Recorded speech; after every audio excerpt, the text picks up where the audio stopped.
श्री राम जी महाराज की ये पावन धरा, भगवान देवादिदेव महादेव की करुणा कृपा दया उदारता, कंजरी की इस पावन धरा पर आप और हमको ये पावन कथा सुनने का अवसर प्राप्त हुआ है। कोई साधारण सा विषय या साधारण सा कोई पुराण या कोई आनंद नहीं है जिसको ये कान से सुना, ये कान से निकाल दिया। ये शिव महापुराण की कथा जो जीव हृदय चित्त से धारण कर लेता है, मन से अपने भीतर उतार लेता है और जिस भावों से श्रवण करता है वो देवादिदेव महादेव जो लंकाधिपति रावण को सोने की लंका दे सकते हैं, भस्मासुर को अपने हाथ का कंकण दे सकते हैं, कुबेर को कुबेर पद प्रदान कर सकते हैं, इंद्र को अपनी सत्ता दे सकते हैं, भगवान नारायण को जो लक्ष्मी प्रदान कर सकते हैं, भगवान राम के लिए स्वयं समुद्र के किनारे रामेश्वर के रूप में विराजमान हो सकते हैं, जो भगवान कृष्ण के लिए नागेश्वर और सोमनाथ के रूप में विराजमान हो सकते हैं, जो संपूर्ण विश्व के कल्याण के लिए केदारेश्वर बनकर विराजमान हो सकते हैं, वो देवादिदेव महादेव आपको भी कथा श्रवण करने वाले को भी खाली नहीं छोड़ सकते, वो भी कुछ ना कुछ आनंद दे ही सकते हैं। क्योंकि ये शिव भक्ति ही कुछ ऐसी है। तेरी कृपा बिना न हिले एक भी अणु, लेते हैं श्वास तेरी कृपा से तनो तनो, बखान क्या करूं मैं राखों के ढेर का, चपटी भगोत में है खजाना कुबेर का। महाराज अभी पूज्य गुरुदेव अपनी वाणी से कह रहे थे कि ये पुराण है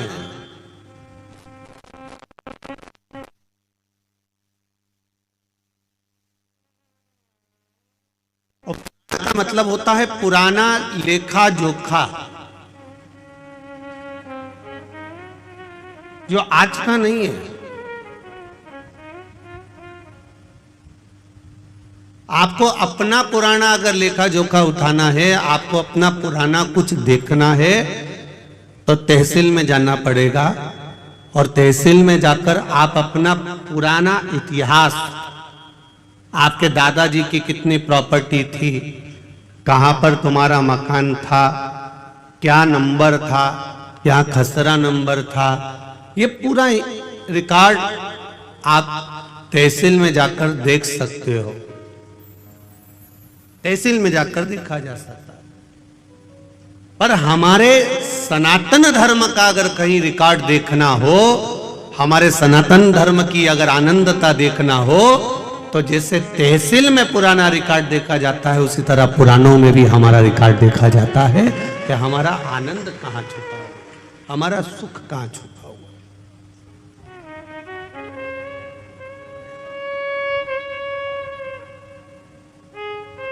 शिव भक्ति सारी समस्या का हल, एक लोटा जल। आप शंकर के द्वार जा रहे हो, शिव के द्वार पर पहुंच रहे हो, शंकर भगवान को एक लोटा जल समर्पित कर रहे हो, एक बेलपत्र अगर आप देवादिदेव महादेव को चढ़, सहजता है मेरे देवादिदेव महादेव को तुम्हारी दौलत, तुम्हारी संपदा, तुम्हारा वैभव, तुम्हारा धन, उससे कोई मतलब नहीं। अगर दौलत से मतलब होता मेरे देवादिदेव महादेव को, तो रावण ने भगवान शंकर से कहा था, भोलेनाथ कैलाश पे रहते रहते तुम्हें बहुत समय हो गया, अब मैं तुमको लंका लेकर जाना चाहता हूं, सोने की लंका में आप रहिए, स्वर्ण की लंका में आप विराजमान रहिए, चलिए मेरे साथ, आप सोने की लंका में चलिए। भगवान जानते हैं कि ये लंकाधिपति रावण है।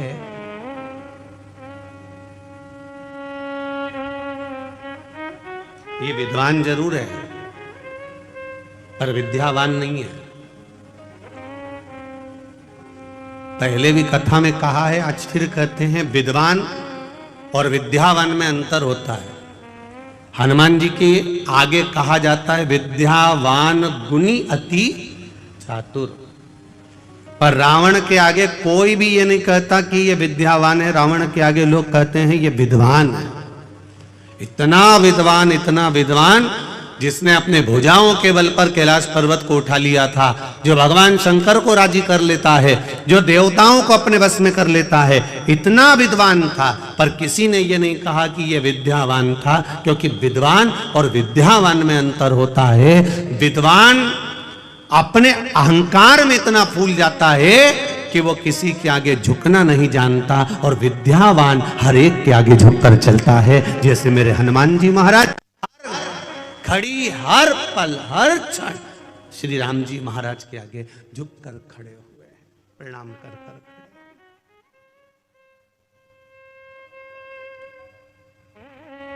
मेरे राम जी महाराज के आगे मेरे हनुमान जी महाराज हमेशा नम्र होकर झुककर खड़े। क्यों?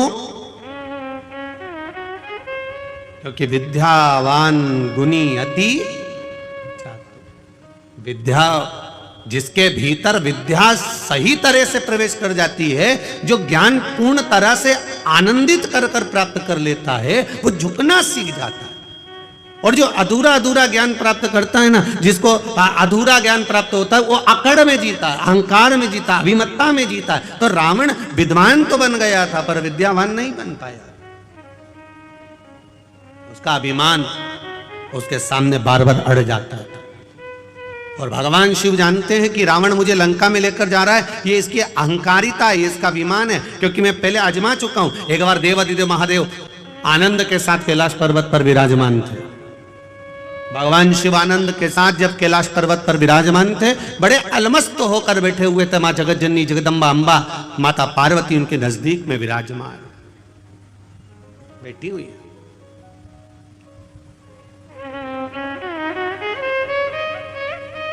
विशर्वा बाबा के पुत्र कुबेर भी हैं और विशर्वा बाबा के पुत्र लंकाधिपति रावण भी हैं। कुबेर के पास में पूरा लंका का राज्य था, पर कुबेर को रावण का जो व्यवहार था वो अच्छा नहीं लगता था। इसलिए कुबेर ने हाथ जोड़कर अपने पिताजी से कह दिया कि मुझे ये लंका का राज्य नहीं चाहिए, मैं ये छोड़कर जा रहा हूं। मैं अलग कोई अलकापुरी का निर्माण कर कर उसमें मैं विराजमान हो जाऊंगा। और कुबेर चले गए, आनंद के साथ रहने लगे। जब रावण की सत्ता लंका पर आ गई और लंका पर जब सत्ता आई, जब वैभव प्राप्त हो गया, तब रावण ने उपद्रव मचाना प्रारंभ कर दिया। क्योंकि अभिमान इतना समाया हुआ था, अहंकार इतना समाया। एक बात अपने जीवन में उतार कर रखिएगा,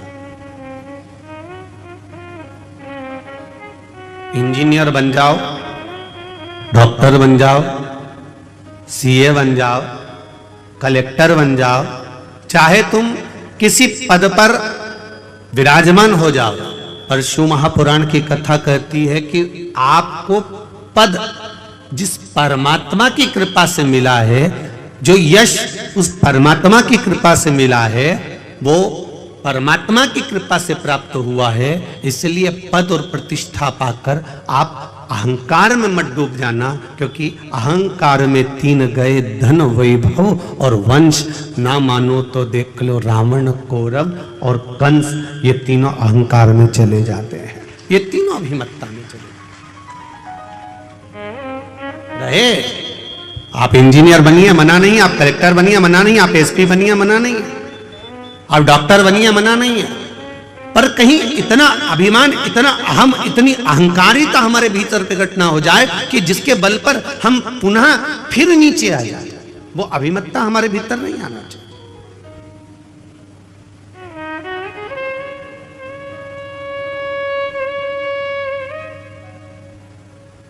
और जिस दिन हमारे भीतर वो अभिमत्ता प्रकट हो जाती है उस दिन हम भगवान से दूर हो जाते हैं,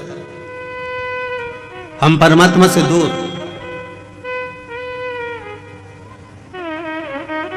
जब अभिमत्ता चली जाती है फिर हम परमात्मा के करीब में आ जाते हैं, वापिस पुनः भगवान के पास। शिव कथा कर रही है, लंकाधिपति रावण को मालूम पड़ा, कुबेर जी को मालूम पड़ा कि लंकाधिपति रावण ने उपद्रव मचाया है, और ऐसा उपद्रव मचाया है कि पूरी तरफ हाहाकार मच गया। संतों को कष्ट देना, ब्राह्मणों को कष्ट देना, साधुओं को कष्ट देना, सन्यासियों को कष्ट देना, तपस्वियों को कष्ट देना, ये रावण ने देवताओं को कष्ट देना प्रारंभ कर दिया। तब कुबेर को मालूम पड़ा, तो कुबेर ये विचार करे मैं अपने भाई को समझाऊं तो मैं ना जाऊं, किसी दूसरे को भेज दिया। करना चाहिए। परिवार यदि टूट रहा है,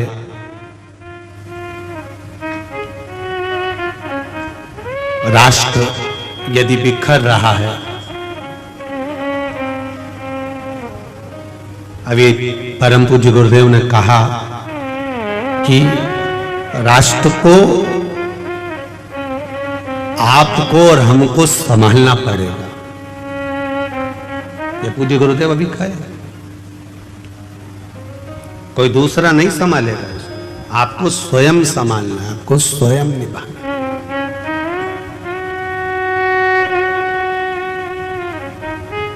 संत हो, सदगुरु हो, तपस्वी हो, ब्राह्मण हो, सन्यासी हो, साधक हो, उपासक हो, वो संभाल लेते हैं। कुबेर ने लगा मन में कि ये मेरा भाई गड़बड़ कर रहा है, तो कुबेर ने तुरंत उसी समय पर अपने दूतों को भेजा और जाकर कहा कि रावण को समझाकर आओ कि ये क्या कर रहे हो। तुम इतने विद्वान होने के बाद में, इतनी विद्वत्ता तुम्हारे भीतर होने के बाद में तुमने ये क्या करना चालू कर दिया। कहीं किसी को कष्ट दे रहे हो, किसी की अग्नि को समाप्त कर रहे हो, कहीं किसी को कष्ट प्रदान कर रहे हो, ये क्या कर क्या रहे हो। विद्वान से विद्वान, बड़े प्रबल विद्वानों को, जो रावण से भी विद्वान थे, उनको भेजा गया लंका में। और लंका में जब भेजा गया, लंका में जब पहुंचे और वो लंका पहुंचकर रावण को ज्ञानोपदेश देने लगे। अब जो बहुत ज्ञानी को समझाया जा सकता है, अज्ञानी को समझाया जा सकता है, पर अभिमानी को कभी नहीं समझाया जा सकता, ये निश्चित है। अब कोई ज्ञानवान है तो उसको समझा सकते हो, कोई अच्छा ज्ञानी व्यक्ति है, पढ़ा लिखा है, समझदार है, उसको समझाओगे ये मत करना, आगे से ऐसा ना करिएगा, ऐसा ना करिएगा, तो वो समझ जाएगा। कोई अज्ञानी है, एक बार नहीं समझेगा, दो बार में समझेगा। अज्ञानी है तो वो मुंह भी नहीं चलाएगा। आओ, इन्हें कह दिया मेरे को नहीं करना, नहीं करना, तो उठ के चला गया। अज्ञानी है, उसमें अज्ञानता है, वो नहीं समझ सकता। अब ज्ञानी को समझा लोगे, अज्ञानी को समझा लोगे, पर जिसके भीतर अभिमान बढ़ा हुआ है, बताओ कल का छोरा हमको समझाएगा। बताओ कल की बहू आई, ये मुझे ज्ञान देगी। कई कई सास कह देती है कल की आई है और मुझे बदलना चाहती है, कल की आई। मतलब इसके भीतर ये अभिमान भरा हुआ है, अहंकार भरा हुआ है, और ये अभिमान जब तक भरा हुआ है तब तक ये सुधर नहीं सकता। इसलिए ज्ञानी को समझाया जा सकता है, अज्ञानी को समझाया जा सकता है, पर जिसके भीतर अभिमान भरा है उसको समझा सकोगे क्या? बोलो तो जम के जरा, समझा पाओगे? नहीं समझा सकते। आप कितना ही प्रयास करें, समझा नहीं समझ।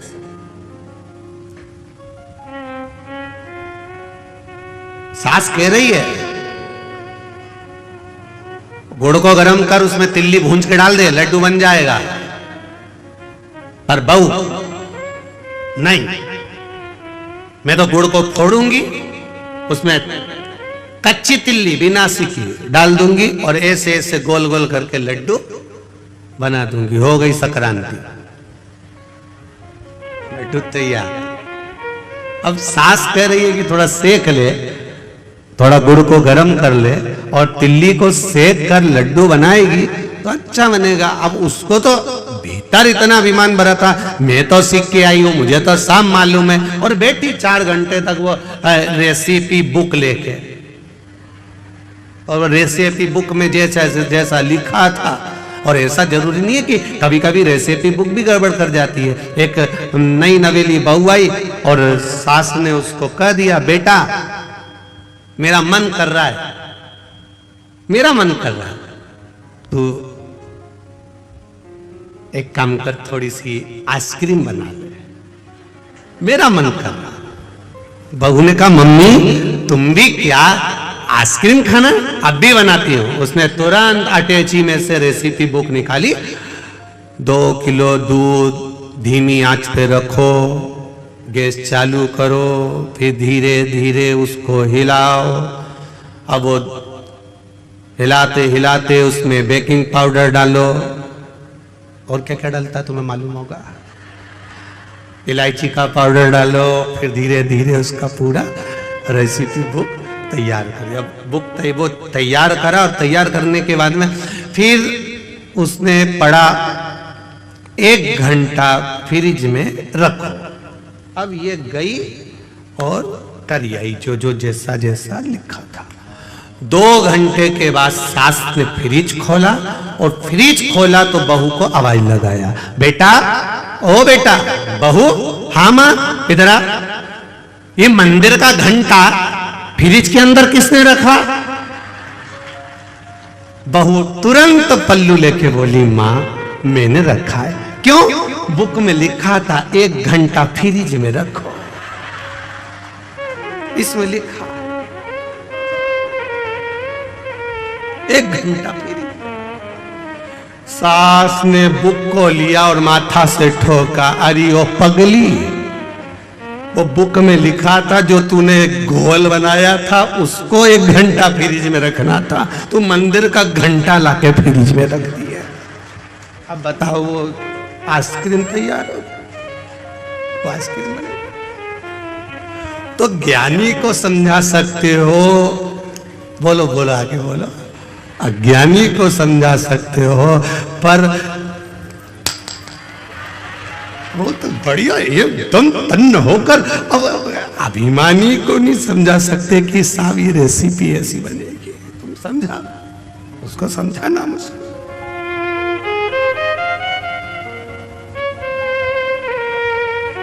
बहुत कठिन है समझाना, समझा लो। अब रावण को भी समझाने के लिए भेजा तो कुबेर ने भेजा किसको? अपने विद्वान विद्वान गुप्तचरों को भेजा कि जाकर रावण को समझाओ। वो समझे तब तो, समझ जाता तो क्या बात था। नाना समझाए, विभीषण ने समझाया, मंदोदरी समझाई, पर समझे तब तो। स्वयं लंकाधिपति रावण को भगवान शिव ने समझाया, पर समझे तब तो। भगवान नारायण कई बार समझा दिए, देवऋषि नारद ने समझाया, इंद्र ने समझाया। ऐसा कोई देवता नहीं था 33 कोटि देवी देवता में जिसने लंकाधिपति रावण को नहीं समझाया, सब ने समझाया। ब्रह्मा जी ने बार बार समझाया, पर समझे तब।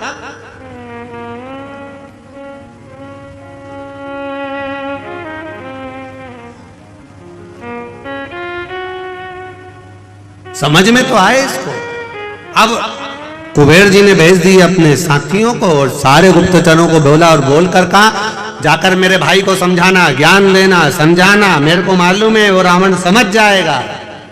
इसमें से एक बहुत विद्वान गुप्तचर था, उस गुप्तचर ने तुरंत कुबेर जी को कह दिया, आप कह रहे हो आपका भाई ये समझ जाएगा, मैं जानता हूं समझ जाएगा।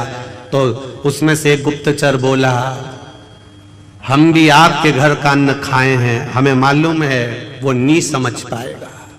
कुबेर जी ने कहा, ऐसा नहीं हो सकता, तुम जाओ समझाओ, उसको ज्ञान दो। ठीक है, चले जाता।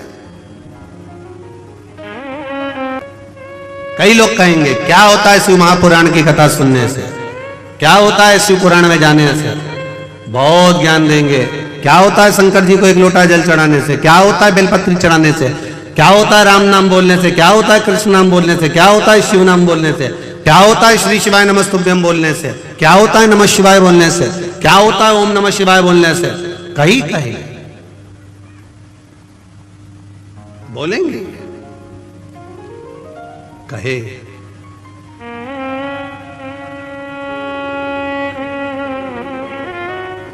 महाराज, उनको एक बात जरूर कहना,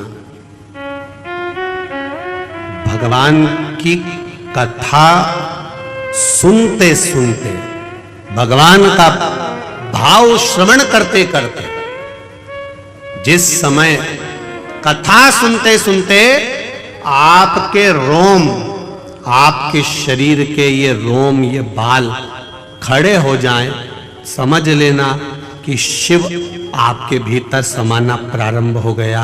अगर कथा सुनते सुनते आपके रोम उमंग से भर जाएं, कथा सुनते सुनते आपके ये बाल, आपके ये रोम खड़े हो जाएं, तो समझ लेना कि तुम्हारी दुख की घड़ी में शिव खड़ा होना प्रारंभ हो गया। ये कथा तत्व है, ये रस तत्व है, ये कोई सहजता नहीं। भक्ति का बल बढ़े, भक्ति का आनंद बढ़े, भाव बढ़े, तो परमात्मा हमारे साथ खड़ा हुआ है। मैंने तेरे ही भरोसे, ओ बाबा तेरे ही भरोसे, हवा विच उड़ती जावांगी, बाबा डोर हटो छठी ना मैं घटी जाऊंगी, भोले मैं तेरी पतन, शंभो मैं तेरी पतन, हवा विच उड़ती जावांगी, बाबा डोर हटो छठी ना मैं घटी जाऊंगी। समझाया उसको जाए जिसके भीतर अभिमान ना।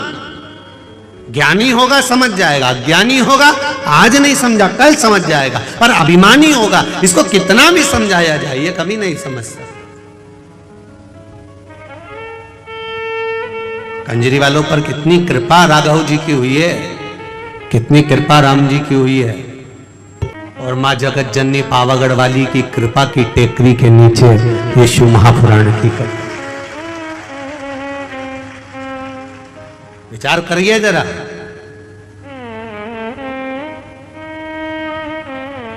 और आने वाले भक्तों को कितनी कृपा मां जगत जननी पावागढ़ वाली मां भद्रकाली ने कृपा करी होगी, जरा विचार करना। मेरा आपसे भी निवेदन है, जो बहू तुमसे समझ जाए उसको समझा लो, जिसको समझा सकते हो उसे समझाओ।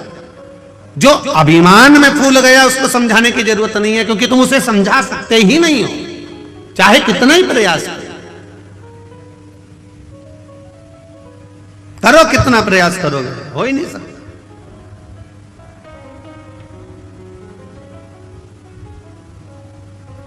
और जितना ये ज्ञान भी जितना जिसके भाग्य में होता है ना, उतना ही उसको प्राप्त होता है। जितना जिसके भाग्य में होता उतना ही उसको।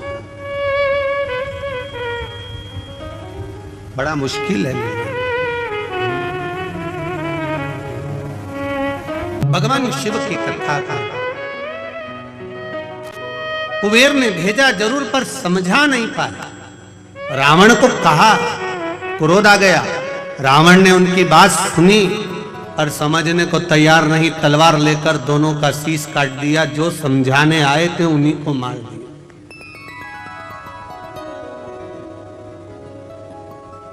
हमारी भी आदत है, कोई अगर समझाता है, ज्ञान देता है, तो हम भी शीश नहीं काटते, उसकी बात काट देते हैं।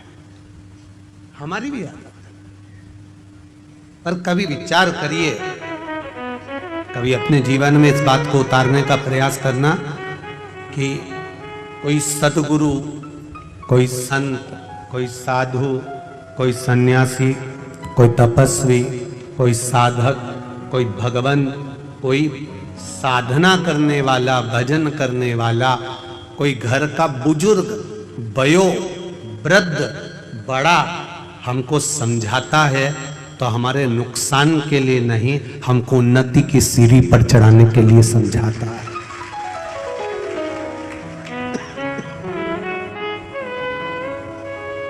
हमें उन्नति की सीढ़ी पर चढ़ाने के लिए समझा रहा है। अगर वो ज्ञान दे रहा है तो हमको उन्नति की ओर बढ़ाने के लिए ज्ञान दे रहा है।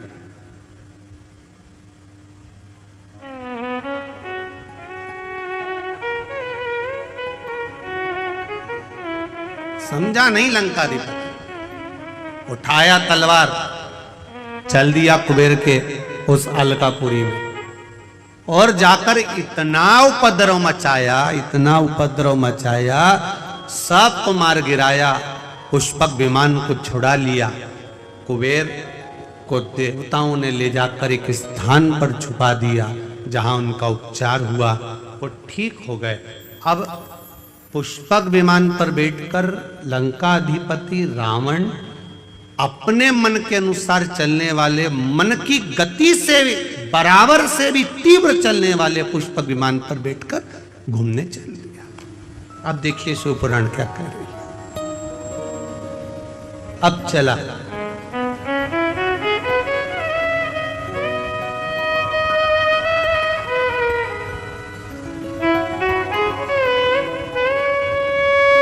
अच्छा, ऐसा नहीं है।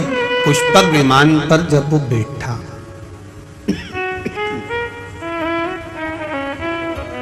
पुष्पक विमान पर जब वो विराजमान हुआ, पुष्पक विमान पर जब वो बैठा तो कुबेर का सिंहासन था, कुबेर की गादी थी। उस गादी पर बैठने के बाद उसकी बुद्धि थोड़ी सी कहीं ना कहीं विचलित हुई, कहीं ना कहीं उसमें विचलितता आई।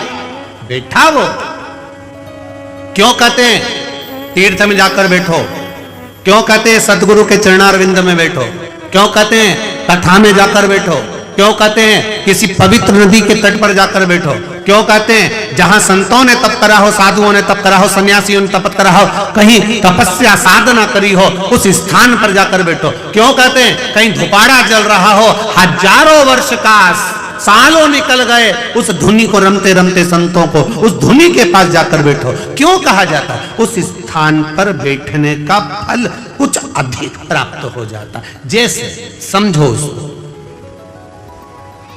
एक बस का ड्राइवर चाय पीने चला गया। काय का ड्राइवर? बोलो बोलो, जम के बोलो जरा। अच्छा, और जम के बोलो। बस का ड्राइवर गया क्या पीने? चाय पीने। और कोई व्यक्ति उस ड्राइवर की सीट पर जाकर बैठ गया और उसने स्टीयरिंग पकड़कर यूं यूं हिला रहा था। इतने में तुम हाथ पहुंच गए। अब तुम्हें थोड़ी ना मालूम कि ये बस का ड्राइवर नहीं है। तुमने कहा क्यों साहब, ये बस कहां जा रही है? ड्राइवर साहब, और ड्राइवर साहब, क्या ये बस कंजरी जा रही है क्या? ए ड्राइवर साहब। अब वो ड्राइवर जो स्टीयरिंग पकड़ा था वो, और जैसा वो दूल्हा नहीं होता शादी वाला कितना करता है, बस वैसा वो बस का ड्राइवर एकदम अकड़ गया। देखो मेरे को बस भी चलाना नहीं आती, केवल ड्राइवर की सीट पर बैठा और लोग कह रहे हैं क्यों ड्राइवर साहब, बस कहां जा रही है? कंजरी जा रही क्या? पावागढ़ जा रही क्या? मतलब उसकी वैल्यू कितनी हो गई केवल सीट पर बैठने से। अब वो विचार कर रहा है कि सीट दूसरे की है, बस दूसरे की है, मैं तो केवल सीट पर थोड़ी देर बैठा हूँ, वह चाय पीने गया, उतनी देर में मेरी इतनी इज्जत हो गई। अगर मैं बस चलाना सीख जाता तो मेरी कितनी इज्जत हो जाती। उसी तरह हमारा शास्त्र का है, उसी तरह हमारा शास्त्र का है। जब हम जरा सी देर किसी मंदिर में जाकर बैठते हैं तो लोग कहने लगते हैं क्यों पंडित जी कैसे हो? अब केवल तिलक लगाया, केवल मंदिर में बैठा, केवल मंदिर में। तुम कथा में जाकर बैठ जाओ, अभी तुम जाते जाते लोग कह देंगे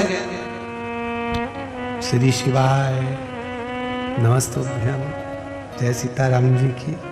आवाज पकड़ रहा है भाई, जय सीताराम जी की, श्री शिवाय नमस्तुभ्यं, तुरंत कहने लगे। तुरंत फिर कोई से बात होगी तो कह देंगे